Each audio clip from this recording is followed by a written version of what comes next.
balance. So the basic challenge before us is to balance the use of natural products for healthcare, economic development, and we have to ensure the conservation, sustainable harvesting, and ecological resilience.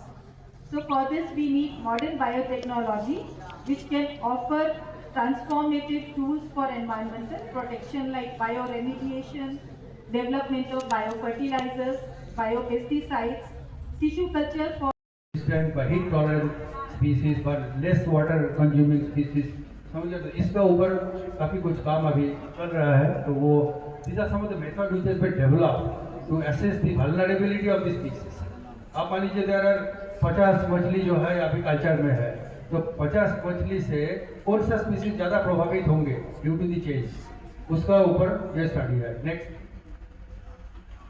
again this is also a study on what is the requirement of a particular fish for breeding spawning.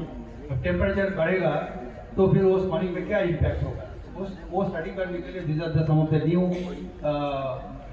Research findings जो कि आपका सामने दिखाई दे रहा है. जिसका detail बोलेंगे तो it will take long time, क्योंकि हम इसमें जानकारी नहीं. In case if someone is interested so we can discuss further personally. Next again you see the aquatic ecosystem में क्या चेंज है. एक तो है स्पीसीज लेवल चेंज, एक है आपका जेनेटिक लेवल चेंज, एक है आपका एग्रोक्लाइमेटिक बेस्ड चेंज. ठीक है ना. So there are different layers of vulnerability. It may be ecosystem vulnerability, it may be reproductive parameter vulnerability, it may be geomorphological vulnerability.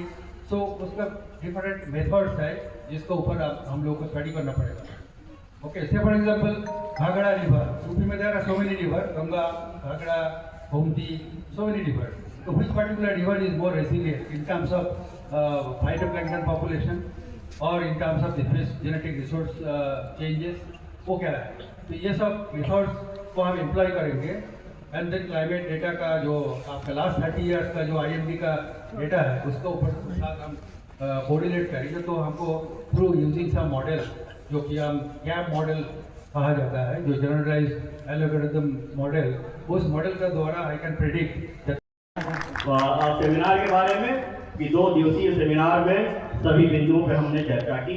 और हमें उम्मीद है कि हमारे रिसर्चर, हमारे जो स्कॉलर्स हैं, वो करेंगे तो चमकेगा ना फ्लैशलाइट. कॉलेज के विद्यार्थी हैं, मदद मिली होगी समझने में कि पर्यावरण क्या है, एनवायरनमेंट क्या है, इसके विभिन्न घटक क्या हैं, हम इनको कैसे संरक्षित करें, सुरक्षित करें, पानी को कैसे सुरक्षित रखें, हम अपने वायु को कैसे सुरक्षित रखें, हम अपने पर्यावरण को कैसे सुरक्षित रखें. निश्चित रूप से